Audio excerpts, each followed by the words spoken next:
Hari Bol. Welcome to the Bhakti Zone podcast, your place where we discuss everything bhakti, devotion, heart-centered, awakening, connected. We are your hosts.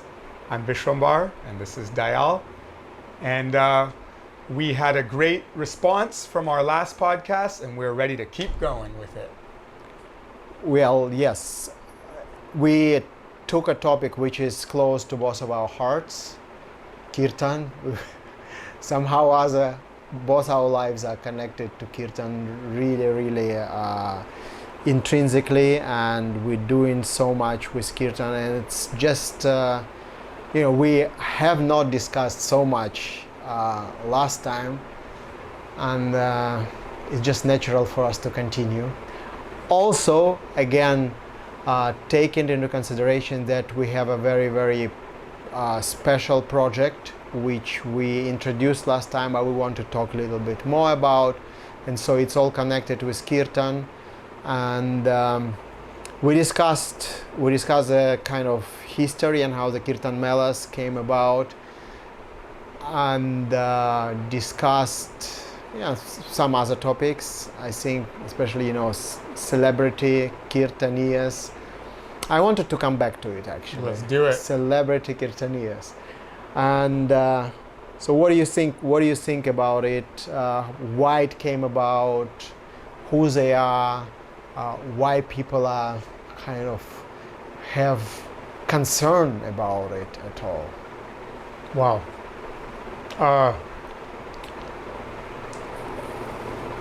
So many things just went through my head right then. But I think it's very natural to idolize someone. I think it's natural. And personally, I think that, there's magazines, about about stars and rock stars and pop stars and movie stars and actresses, and it's just part of human nature, I think, to idolize someone, to see someone that's beautiful or talented or powerful, strong, intelligent, all these 6 qualities. The word Bhagavan, the word for God in Sanskrit is Bhagavan, and Bhaga means opulence, as Man means one who possesses. So they're considered to be 6 primary qualities: wealth, beauty, fame, knowledge, power, and renunciation. I don't. So Yeah. that was 6 of them. And it's natural that humans, when we see someone with qualities that we admire, or one of these opulences, that we start to become fans, and we forget that Krishna is the embodiment of all the qualities. That Krishna, the Supreme Personality of Godhead, is the reservoir of all these qualities. And any qualities that we see in any person, they're a reflection of the qualities of the divine, the source of all qualities. So I think that it's very natural. I personally think that we see someone beautiful and we admire their beauty. We see someone that has a specific quality, a talent, and that and so I don't feel like it's. I guess I'm making my stance clear from the beginning. I don't feel that it's a problem, that celebrity kirtan is a problem, in the sense that I think it's nice to idolize someone, to look up to someone, to appreciate someone's singing or their drumming or their dedication to the holy names, and to admire that and aspire to be like that, and maybe even want to follow that person's example to an extent. Not be them, but follow their example. That's for me saying that I think it's a good thing, I have people that I grew up with listening to, and sometimes when I see them, my heart skips a beat, like, wow, Starstruck. Can I get a picture with you? Like, here we are together. I want to show this moment to everybody. So I think it's natural. I would say, for one thing, that I think social media has blown it up more than, more than because, you get whatever, however many tens of or hundreds of thousands of followers or people clicking on, your YouTube thing and whatever. I think that has, and we can speak more to that side of it. But the one more thing I wanted to say about it, where I think the problem can come in, is if the Kirtaniya themselves think that they're a celebrity. Right. Right? That's where I think, if the Kirtaniya is doing their service, singing the way they've always sang, doing the service that they've always done, continuing to do it, wanting to inspire others, and just continuing in that way, and asking what they need to continue their service, whether it be, I'm just going to go there, whether it be business class tickets because they're flying all around the world, spreading the holy names, and they need to be well rested and save their voice for the next event, or whether they're happy with receiving a dhoti, for their service. Like, everyone has their needs, and as long as I know what my needs are to continue doing the service I need to do. Everyone has different needs. I think that if I start to act like a celebrity, or as they call a diva, and demand a certain whatever way of treatment, or just start, like, that's ego, right? I mean, that, there's a certain thing that I need, but if I start going beyond that and expecting more from people and whatever, then or being a snob, or being stuck up, or starting to be like rude to people because and I haven't seen that happen. I haven't seen it happen. But I'm just warning myself. I think that if I were to start behaving that way, I would hope that I have my friends around me that call me out and be like, hey, like, like, what's going on? What are you thinking? First of all, if you hear some helicopter noise, it's a fan, and we try to switch it off, but electricity goes off. We're in India, we're in Mayapur. Should I switch it off now? I think okay, we will get used, because electricity goes up and down, so AC. And is it's about switch it 42 degrees here in Mayapur right now. So we have two options: either we sweat and everything goes down, or we have a little bit of a helicopter on the background. So I'm sorry if this noise is a little disturbing. We try to speak as articulate as possible to overcome that, and hopefully it will not be a disturbance. Hopefully our microphone's also doing a good job. Coming back to celebrity, Kirtaniyas, I'm 100% agree with you, and I personally haven't seen a celebrity Kirtaniya who behaves as a celebrity, who demands something. Obviously, if you want to invite somebody, and you need to make sure they are comfortable. It's not that they just pay out of their own pocket. They take care. You invite somebody to have a kirtan event in your place, and if you are shooting for a particular person, you need to bring them from somewhere. You need to provide them certain facilities which they need if they're continually traveling, or they have family, whatever it is. And then it's up to the organizers if they want to take up this, or maybe invite somebody locally. I mean, you don't have to bring big names. There's a lot of talented people in every yatra, but if you want to, just to make sure, and this goes to anything. If you want to bring sannyasi to preach in your yatra, same story. Of course, sannyasis, gurus, they get in usually donations from their disciples, which they can use towards their traveling and so on and so forth. Well, most of the Kirtaniyas, they are grihasthas themselves, and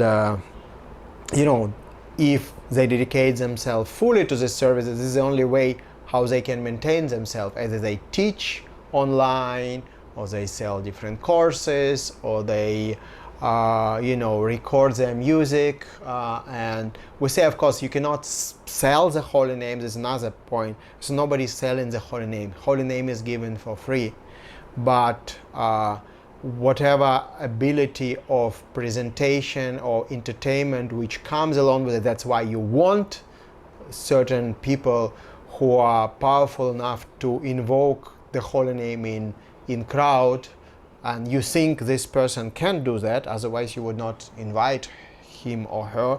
And maybe sing yourself, or bring somebody again locally. So if you consider that this person is able to perform this service, then some fundraiser can be organized or whatever, because it's all done for preaching, and it can be a great festival which is made for the devotees. But this is only one aspect of it. So that there's a big discussion, right? I'm not selling the holy name, and this person is taking money for his or her concert. I think we should not be judgmental towards others. And I know among some Kirtaniyas who are also celebrities, they have a certain attitude towards it, and then others have different attitude, and then there's criticism going on.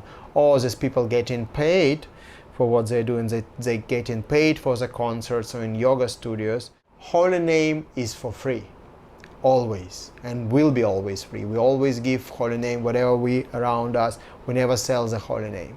But we can sell our ability to coach, we can sell our ability to perform music. Yes, you can say it's not Brahminical, maybe it's even Shudra activity, but so what it is. If you want to call somebody Shudra, go ahead and call. If it helps you, then there's a lot of temples where the Brahmins, the pujaris, are getting a stipend as well. So absolutely. Unfortunately, we don't have a culture. We don't have a Vedic culture. So somebody who tries to live, especially somebody who is not guru or sannyasi, which is kind of there's some culture in our society, at least in our ISKCON society, but also in India at large, that some donations are given. But other than this, these things are very much, not supported. So everybody's taking things for granted. Oh, you come, nice, you come, you sing wonderful, Hare Krishna, and then you give some token donation, which is nice, but then this person needs to feed their family. So we went actually now from celebrity to the whole finance, which is also touching on a lot of subjects topic that vital and controversial. Well, actually get my stomach a little churned because I have been the kind of focus point of a lot of this criticism, specifically when it comes to the charging for kirtan type discussion, and it's something that I have talked to individuals about, but I've never actually made like a statement publicly. And so I'm like, do I say what's on my mind, or do I, or do we go down this topic or not? But I think that first of all, you touched on something really important, is that there is not a support system in our society, whether it be the ISKCON society or the wider Bhakti society, neo-Bhakti kind of, movement, Kirtan movement, that's, for support of Kirtaniyas, right? So there's a few individuals that have figured out that they have some sponsorships, or they go to those places where they know their sponsors are, and they do those programs, and maybe and they live and they have that system. But I mean, kind of connected to what we were talking about last time, this explosion of kirtan festivals in ISKCON is only started from 2009, I would say. From in my mind, it's from kind of 24-hour Kirtan New Vrindavan, and maybe a little bit before that, like Kirtan festivals all around the world in ISKCON and outside of ISKCON. I've seen this parallel explosion of Kirtan festivals happen outside of ISKCON, and what I found, and so that's a great thing. And what I would imagine is that the leadership of ISKCON would say, hey, everybody wants a Kirtan festival. Let's make Kirtan festivals happen. Another, so either one way is let's create a system to support these Kirtaniyas who don't just show up and do Kirtan at your festival. They do Kirtan wherever they are, in their homes, they're practicing, they're chanting, it's not that any of these so-called celebrity Kirtaniyas only show up and then they sit down and they sing at your festival and that's it. Otherwise they wouldn't last as long as they've lasted. There's no way that someone could keep serving the holy name for so many years without actually having developed some sort of relationship to the holy name, right? I mean, and that's what touches us. That's what touches us. That's what touches the masses. Otherwise, it's a good show, and maybe you invite that person, maybe you don't invite that person. But so for one thing, I wish that there were a support system that it would say, okay, you do this many programs a year, we'll help you fly around. God knows the funding is there for such things. It's just not centralized. But imagine if it was centralized, if there were some type of support. Okay, these devotees travel all around. Let's create a tour and a series of Kirtan festivals all around the world, and let's fly these devotees around and make sure that they get their expenses covered, There's that one way. The other thing that you said is, local, grassroots. Have your devotees come together and have the devotees in your local place do kirtan, and that's the most important thing. It's a nice dessert or a nice festival to bring in the swamis and the well-known kirtaniyas. That's a nice festival, but meanwhile we have to keep ourselves enlivened. And how can you keep yourselves enlivened? By coming to our Kirtan Academy, by coming to our Kirtan immersion and learning Kirtan, and then doing that in your own communities, learning the Mridanga, learning the kartals, learning, so which we will speak more about as we go. God, you touched on so many things. I just, it's a big topic, and I understand the fear that some people have around, money and kirtan and fame and power. And I understand this, I understand this, this fear or this, kind of a nervousness around it, because I understand that there are certain personalities that, Indra Prabhu spoke to this topic very strongly. Right? And he maintained his 24-hour kirtan on just whatever they received and donations, and kept going and, lived so simply, and is kind of this, this high example of a kirtaniya and a brahmin and a preacher and a, teacher and a guru and so many things, and so I understand when he spoke very strongly against the charging of kirtan because he didn't want it to get watered down. I understand that,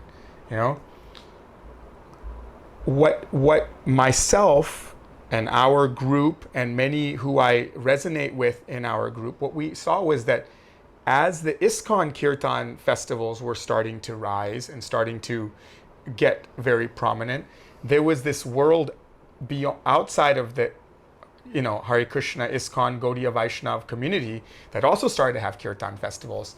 And they were selling tickets. They were fundraising, I'm also, in the same time, I will say that for me, going to a Kirtan Mela with the Vaishnavas, with the devotees, for me, is an opportunity for me to absorb myself in the chanting, to support the other Kirtaniyas, to purify my own heart through the association of Vaishnavas. And so often when I go to a Kirtan festival that is organized by Vaishnavas, by devotees, I feel that I'm very much going there to receive the mercy, receive the purity, receive the purification, and go in that mood. And maybe I'm I forget the word right now, but then when I go to, say, a Bhakti Fest or a yoga studio or a music festival or something like that, where then I'm going as a representative of Chaitanya Mahaprabhu, of Srila Prabhupada as much as possible, and I try to go there in a mood of as much as possible, giving and you know, sharing and being aware, trying to be aware through you know, trial and error, basically, of trying to give association rather than take too much association, you know. Right. And that's the mood I try to, you know, imbibe in these things. Anyways, you touched on a hot topic, so So let's continue with it. So you are Kirtaniya on the side, and you are professional, you know, construction worker. Well, I was told that that's a better way to do things by some leaders, but I couldn't resonate with it. I don't understand why. You know, what is the? I know for a fact, Srila Prabhupada definitely once, I know that there was some Bhagavad Gita lectures somewhere in New York or somewhere, and Srila Prabhupada said, charge them money, otherwise if you do it for free, they would not listen. So it's not that Srila Prabhupada was also black and white on this issue. Srila Prabhupada never turned his head from the money and from the Lakshmi. He just used everything in Krishna's service. He was a sannyasi, but those who are grihasthas, I think the last thing you want to do if you don't do the same service is to criticize them. And if you are doing the same service, show by example and don't criticize others, because they still inspire so many people come closer to Krishna.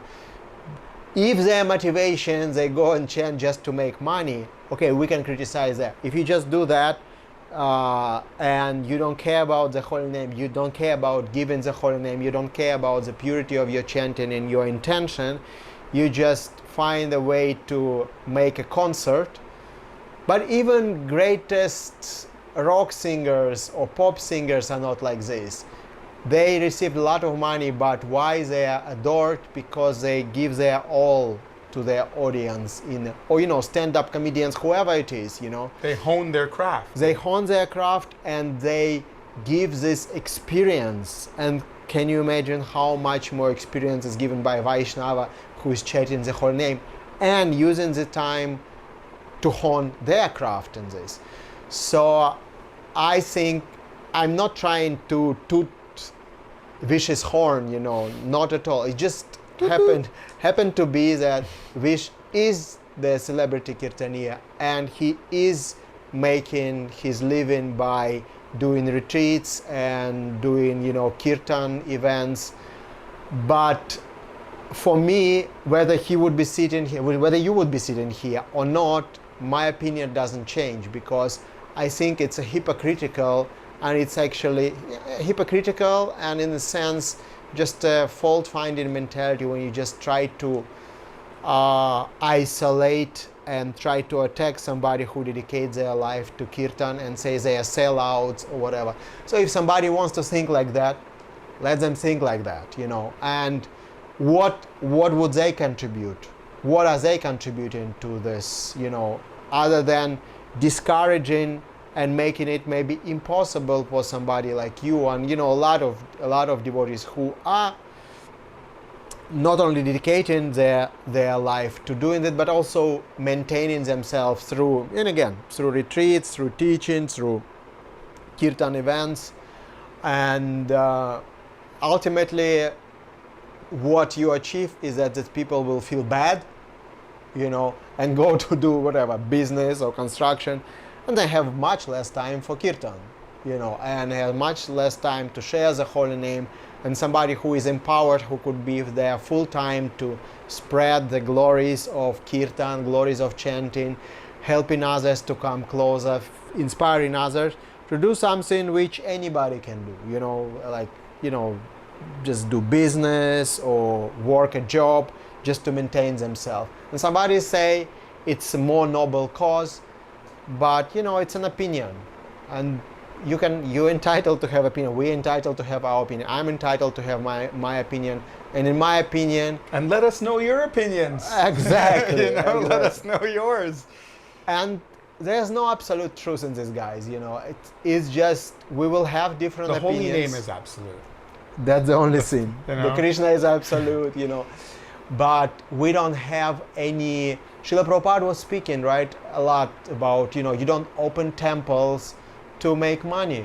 right? You know, there's some people who just open temples to receive donations and they just worship deity just to show them off and to collect donations. Now, ISKCON temples are most rich, I mean, one of the richest temples in the world, and they receive the donation. So you can criticize them why you collect donation, but you know, attitudes is different. Donations are there to maintain the center, but the dedication is to make service of Krishna on a supreme level, you know, make everything around it on the level that it is pleasing for Krishna, pleasing for people. Prabhupada said, we're doing it for you guys, because I could just sit under the tree, but nobody would come, you know, a few people come, but we have these palatial buildings and we have all these amazing, beautiful deities with the highest opulence worship, so the people are attracted. So Srila Prabhupada definitely, you know, he was building the Juhu temple and he had this, you know, and he was fighting, legally fighting. There was a lot of kind of quote-unquote material obstacles. Of course, Srila Prabhupada never saw it material, no, it was material for him, but you could see there's a lot of things that, oh, you sadhu, you just should let go, you know, and let Krishna manifest himself, and you just need to be detached. And we have seen the examples of this also in the past, you know, like if you hear about Goswamis, but everybody has different approach, and somebody might seem, it's not very detached behavior, or it's not very sadhu-like behavior, and you could even start criticizing Prabhupada, you know, because of this. So where does it stop, you know? And I think we need to just, you know, for me it's always worry about your damn self. Sorry to say this. Worry about your Krishna consciousness. That's a good bumper sticker. Worry about your damn self. Just worry about how sincere you are. Start trying to fix the world. Start trying to put your standards on others. Start trying to save the world by trying to fix others. I think this is the biggest problem in our society and in the world at large. You know, we just try to. We don't look at the man in the mirror, man in the mirror, and say, yeah, so listen to Michael Jackson's song, you know. Mm-hmm. Man in the mirror. Yeah, you need to go and deal with this man in the mirror. You deal with your own ego. And let other people deal with their own lives and their relationship with Krishna. And if Krishna wants to punish them, if Krishna wants to correct them, then sins will be there. If they preach some strange philosophical deviations, and lead a lot of people astray, maybe you can step in, which is like, you know, could become a dangerous tendency.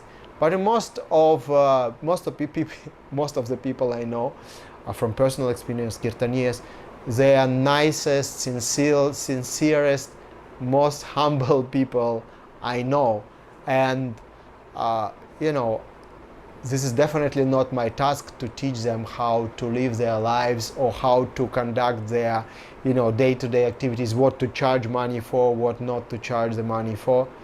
They have enough maturity, sincerity, blessings of their gurus, and it's not our business to try to be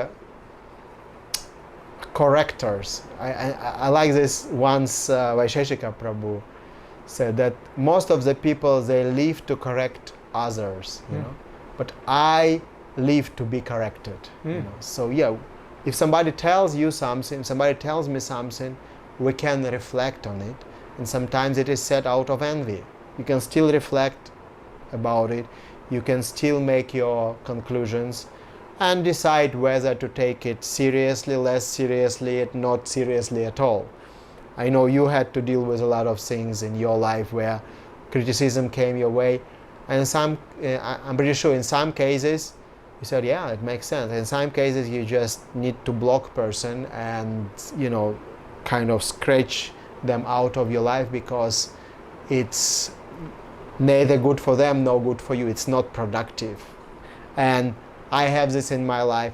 You guys, I'm pretty sure, each one of you could remember and think about somebody like this in your life. So let us not be this kind of person. Let us try to appreciate what others do and don't judge them. Just don't judge them. So, period. I mean, Bhaktisiddhanta Saraswati Thakur, he has this whole paper on who is the real reformer. And he's saying that, the real reformer isn't the guy that goes out and says this should be like this and that should be like that. And some people have that position and they have to use that position. But we also have our dharmas, right? We have our natures, we have our way of being. And if my way of, and what I resonate with is, I want to reform my own self. I want to reform my reaction and my action to things and the way I respond to circumstances and the way people treat me, and that's all I can look at. That's all I can try to control. And even that sometimes is beyond my control because I'm burdened by these three modes of material nature that are pulling the strings, really.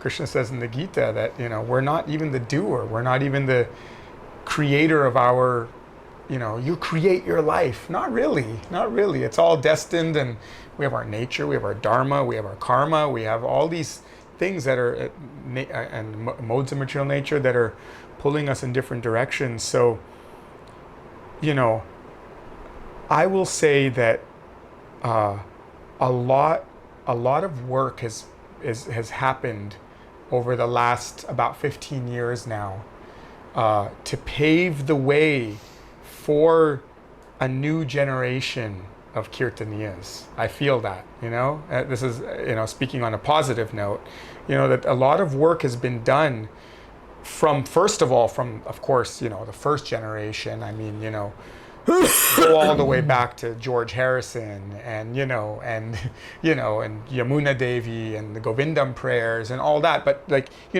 Vishnu Jan Swami, the Kirtaniya, the Andhra Prabhu, the Kirtaniyas who have been doing Kirtan, Agnidev Prabhu, people that, Vyasaki, people that have been, and I would even go I'll even go beyond that and speak about personalities like Krishnadas and Jayutal, who really, Bhagawan Das, who paved a way for this explosion of Kirtan, this kind of revolution of Kirtan that, a reconnection to Kirtan that has happened within ISKCON, that has happened outside.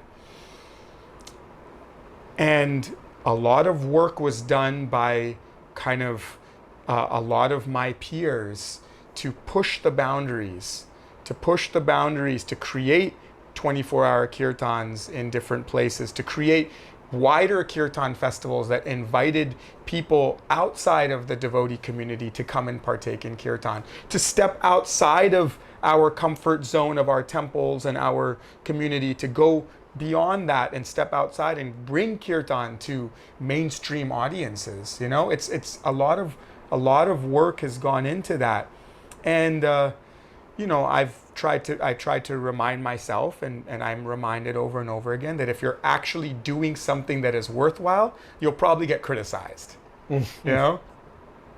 And it's like this, damned if you do, damned if you don't. Because the people that aren't charging, but that are sponsored and that are getting flown around for doing their service, they're getting criticized, even though they don't charge.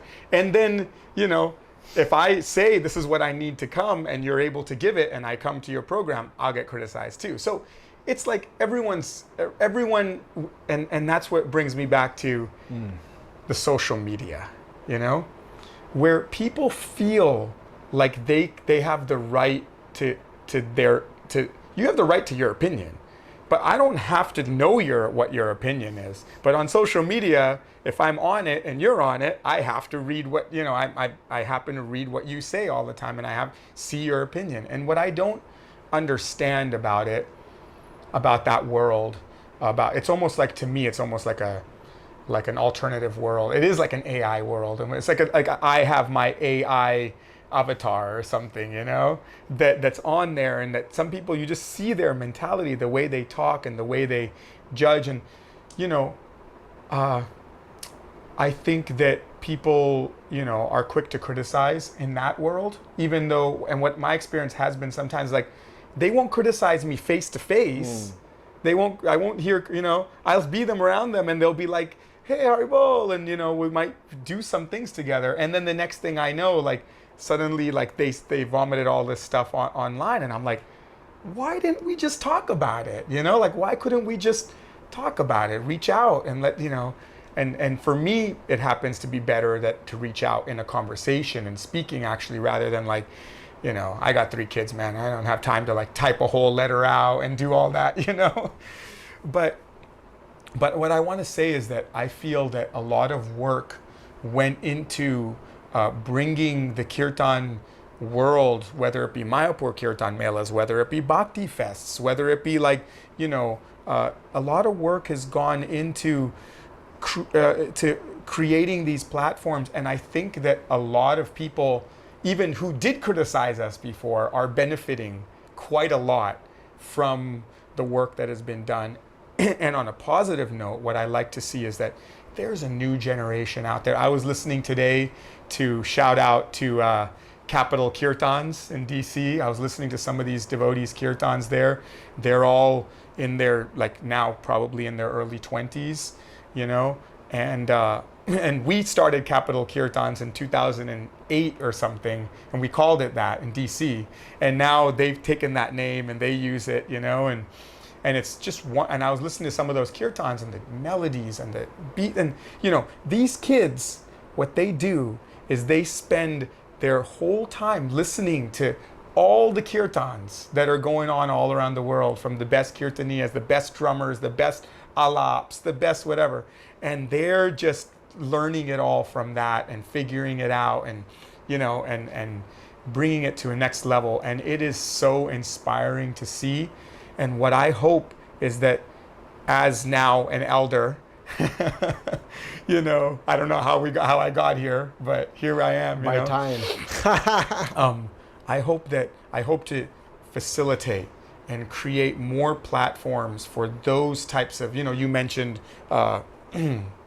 what's her name here, Madhurika, creating platforms for these wonderful, wonderful young devotees where, they're coming to this kirtan, they're coming to it with even less, like we had to fight our way a little bit and prove ourselves, and there was some, Guru Kuli ego involved in making a statement about, like there was certain beats on the mridanga, and I'd love to have a whole talk about this sometime, like just the evolution of kirtan, the evolution of the styles of kirtan.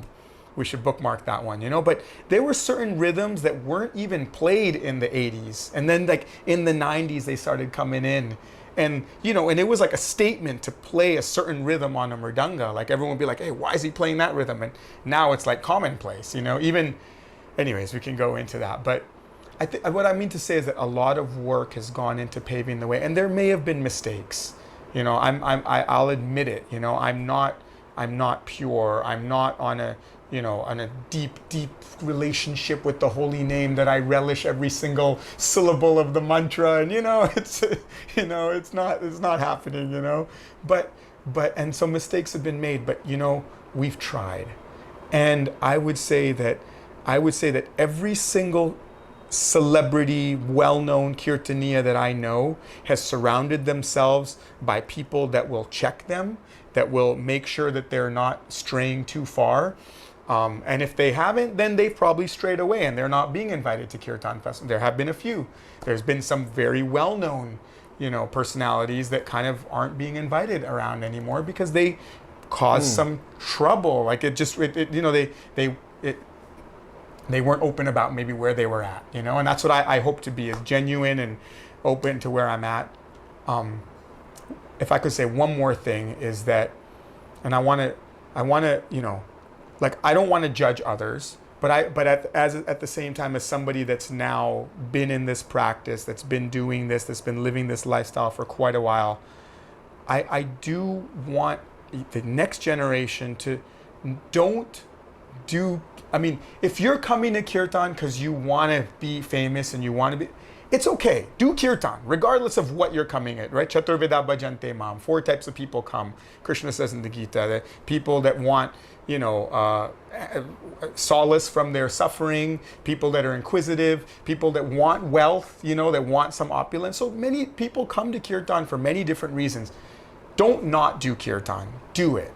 But know that anyone that has actually come to that platform of being known, that is being whatever flown around, that's being invited to places, they don't just do kirtan in front of the audiences. They're doing it, they're developing that, they're doing it as a practice. They're doing it as a practice for their own purification, and they're working continuously on developing that relationship with the holy name and begging the holy name to manifest. And that doesn't happen by just showing up in front of an audience and being in front of a mic and then singing. There's a lot of work going on behind the scenes, whether it be like on a spiritual level or whether it also be on a physical, like practicing their ragas, practicing their mridanga beats, practicing their musical skills, getting a melody, trying a melody out in a small group, then trying it in a bigger group, then trying it in front of the masses of participants. And there's a lot going on behind the scene that we don't see, and I think that's the important thing to keep in mind. And the good news is that something which I wanted to share, that we've started Kirtan Foundation, which will be dedicated to funding these kinds of things, to fund new Kirtaniyas, to help organizations or different temples to organize the events. It's in a very budding stage, but as the need arising, and we want to have this culture where the Kirtaniyas are supported through donations, then we could create a platform. We created a platform which hopefully will develop over the years, which will be only dedicated, as we have a Kirtan Academy, we have Kirtan, different Kirtan courses where we can also give the, scholarship for devotees, because I run in Kirtan Academy, a lot of devotees ask, I don't have money, can I do it? And I find some scholarship, or we do give scholarship ourselves. Of course, I'm in no position to give a lot of scholarship because it's a very small project, but as it grows, we can support devotees and support their Kirtan education and support their desire to study Kirtan for a long time, and just have, like universities all over the world, somebody who is very talented, getting a scholarship and with the ability to develop their skills. So we don't know if this will amount to something, and we'll find people who are ready to support, but at least we will give this platform as a facility. And if this will not take off, then there's even less reason to criticize, because so if nobody is supporting, we don't have a system of financial support for this coming from somewhere, then the financial support needs to be generated by the content, by the events, by the courses, and so on and so forth, which is a natural way, and nobody is burdened by it. But some people's minds are burdened. That's the only thing, And as you said, people will always criticize. Somebody can say Srila Prabhupada criticized a lot, Bhaktisiddhanta Saraswati criticized a lot, but we need to see the statue of them, on what they criticized, and definitely take their criticism, take whatever they paid attention to, and apply it to ourselves and see that our motivation is as pure as possible, and it's not motivated by money, for example. So our desire to give Krishna, give kirtan, give the holy name, is never motivated by money. But money is just a facility for us to go on, funds, a facility for Kirtaniyas to go on and perform their service. Now I know we started this topic, and I know those who hear, you guys will have different opinions. You might agree with what we are saying, you might disagree with what we are saying, and I disagree with a lot of things. So it's not possible even for us to try to please everyone. So those who with whom what we are talking is resonating will stick around, and those with whom what we are saying is not resonating, you will switch off and you will go and do something else, which is okay. We have a lot of choices. Or you'll let us know your mind.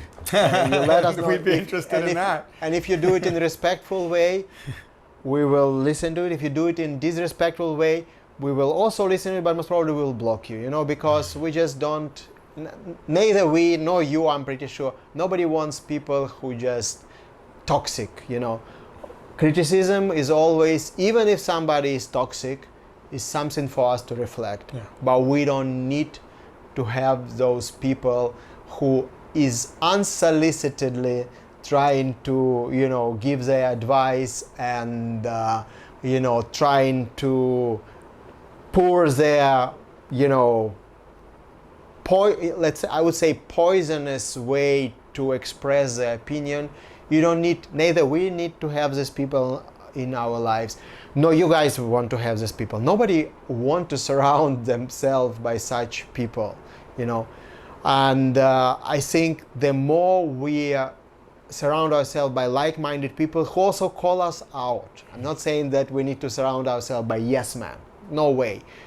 People who are well-wishers, and as well-wishers who already given you love and support, then they can also give constructive criticism. We need to be mature enough to be able to accept it.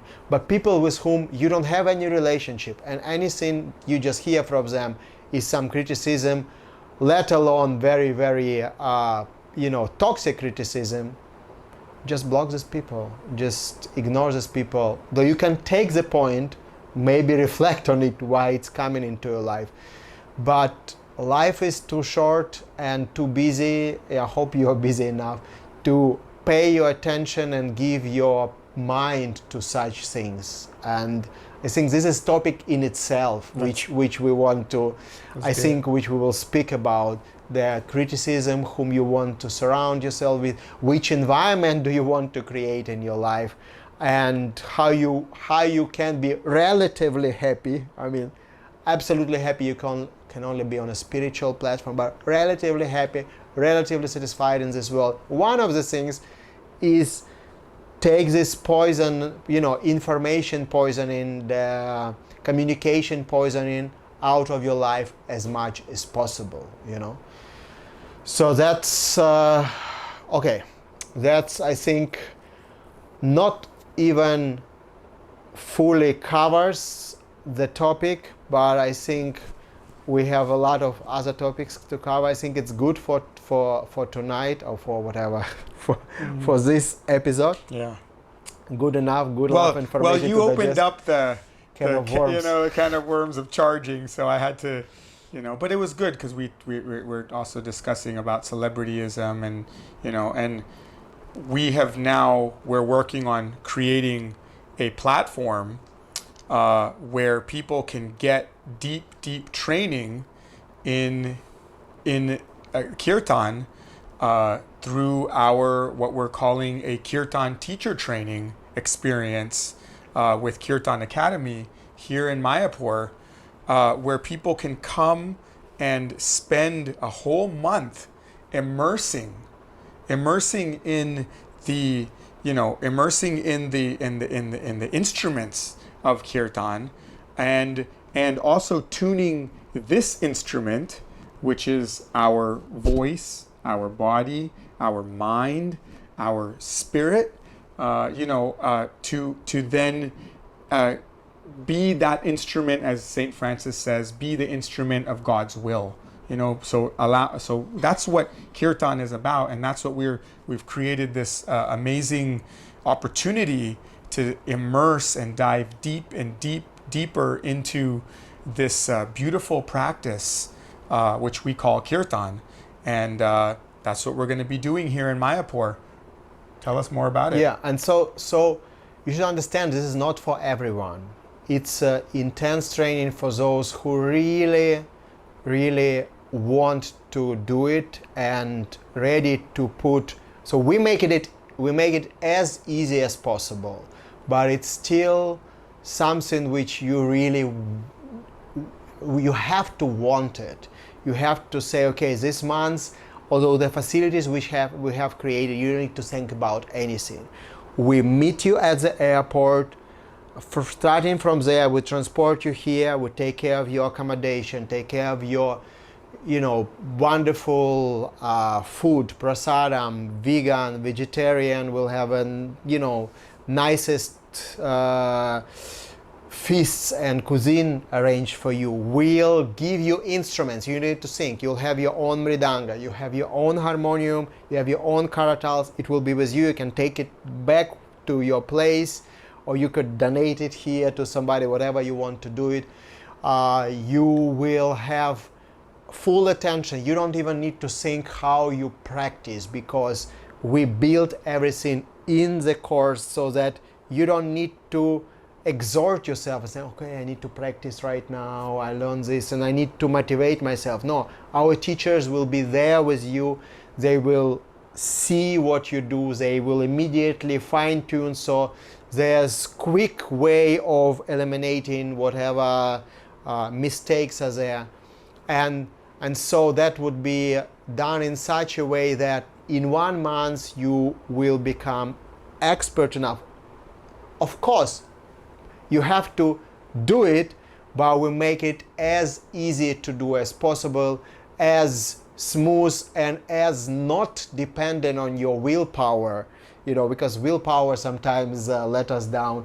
So we create it in such a way that you basically will be taken care of in such a way that it will be almost, it will be a smooth sailing.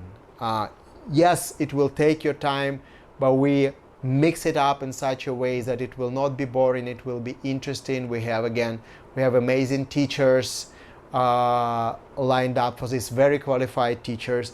And coming back to finances, yes, this course will not be cheap. I mean, it's not that you think that we could create such a facility with everything around it and it will cost peanuts. It costs a respectable amount of money, but for this you will get product which is 10 times better, which is like premium course which was never ever taught before, and we hope it will be a start of completely new standard of Kirtan teaching, and we want you to become a Kirtan teacher.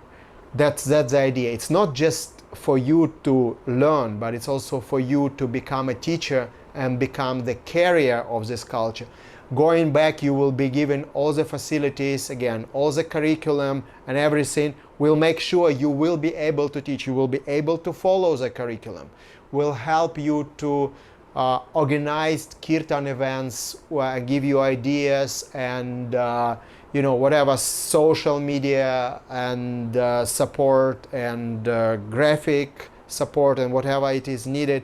We create the whole data bank that you can plug and play wherever you are to start connecting with people around you and have it easier. Not immediately charging, maybe start events which maybe going to yoga studios and doing it for donations, doing it for free, because if nobody knows you, it will be difficult to establish yourself trying to maybe immediately charge something. But we have the whole plan how you can do it and grow as an authority, because you will have the skill to teach and you will also be able to, hopefully will be able to inspire others by your kirtan, by your ability to focus, and it will be a lot of attention given to it.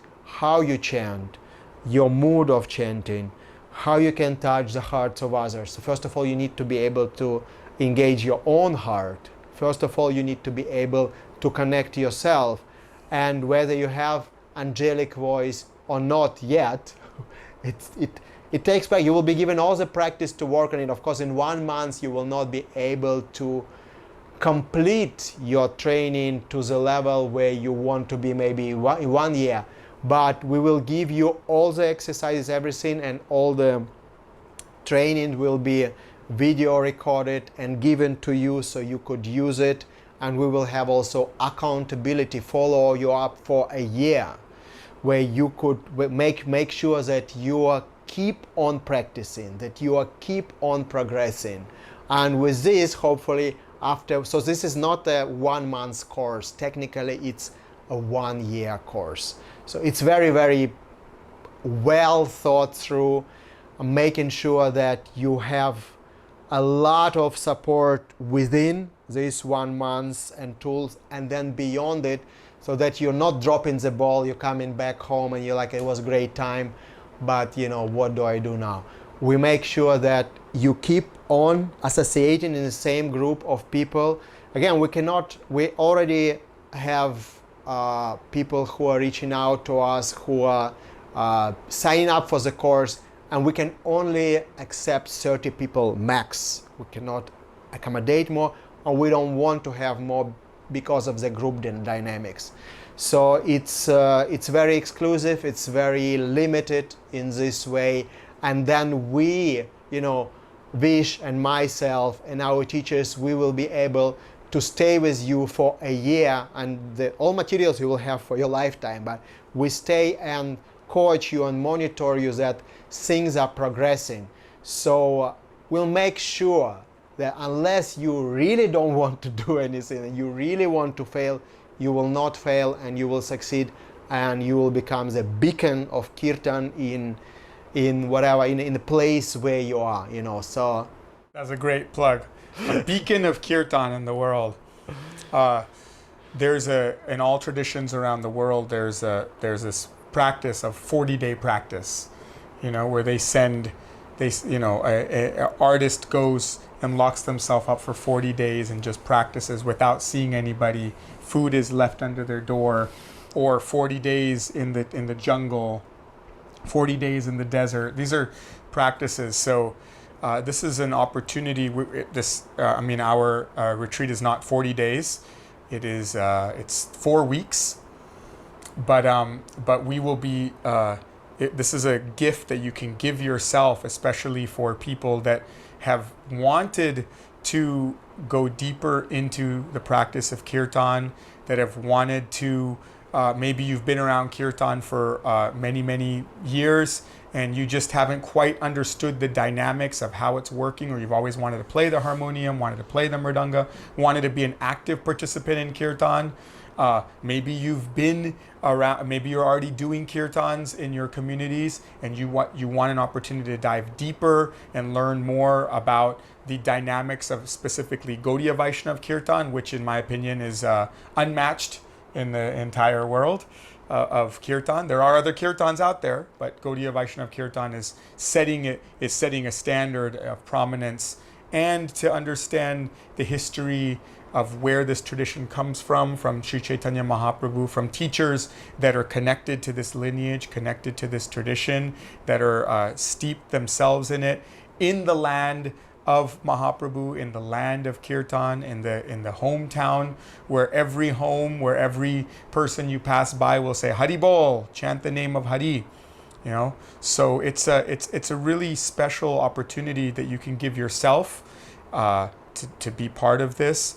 And like Dayal said, you don't have to worry about all the day-to-day things, because it'll be all complete immersion from waking up till we go to sleep, to just be in Kirtan. And if we're lucky, we'll even have Kirtan dreams, Yeah, well, on top of it, we have amazing Kirtan teams. So, it's not only training, but, every day we will have full absorption in Kirtan with, one of the best Kirtaniyas, our teachers, Vish, of course, and then we have Golokanat and few other surprise. And we will be inviting guests.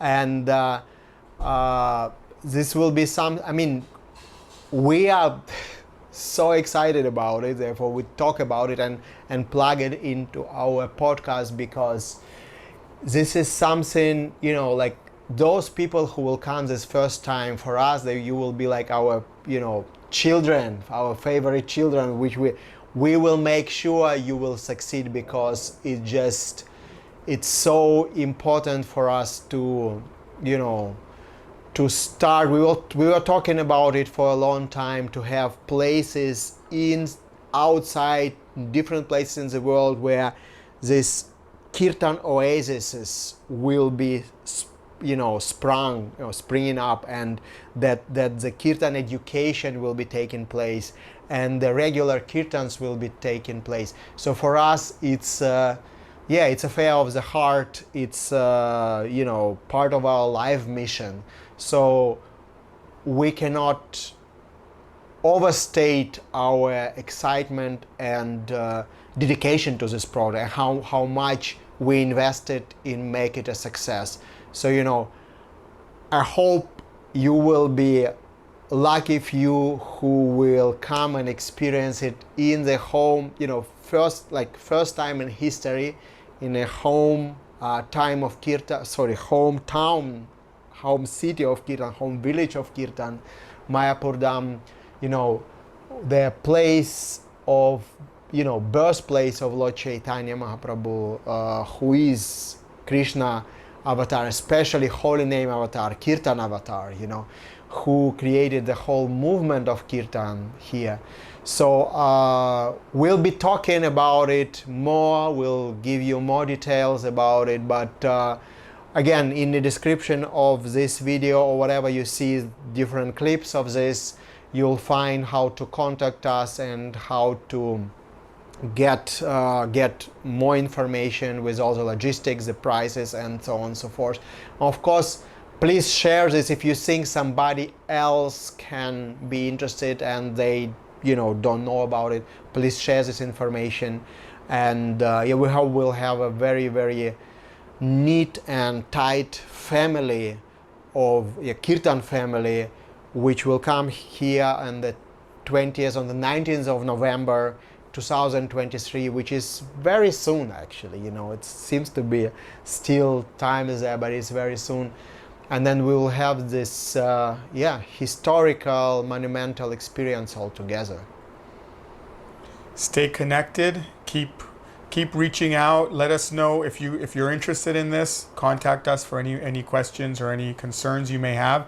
And regarding anything that we spoke about today, we're always interested to hear your thoughts. If you have topics for us that you want to lead the conversation in, we hope that this interests you as much as it interests us, the things that we talk about here in the Bhakti Zone podcast. So, as you can see now, we're starting to dig into topics that maybe other people don't speak about as much. So we're open to it. We're open to discussing. Haribol. Yeah. See you on next podcast. Thank you very much for being with us and supporting our podcast by watching it, discussing it, and giving us your feedback. And we'll meet you in a few weeks. Hare Krishna. Haribol.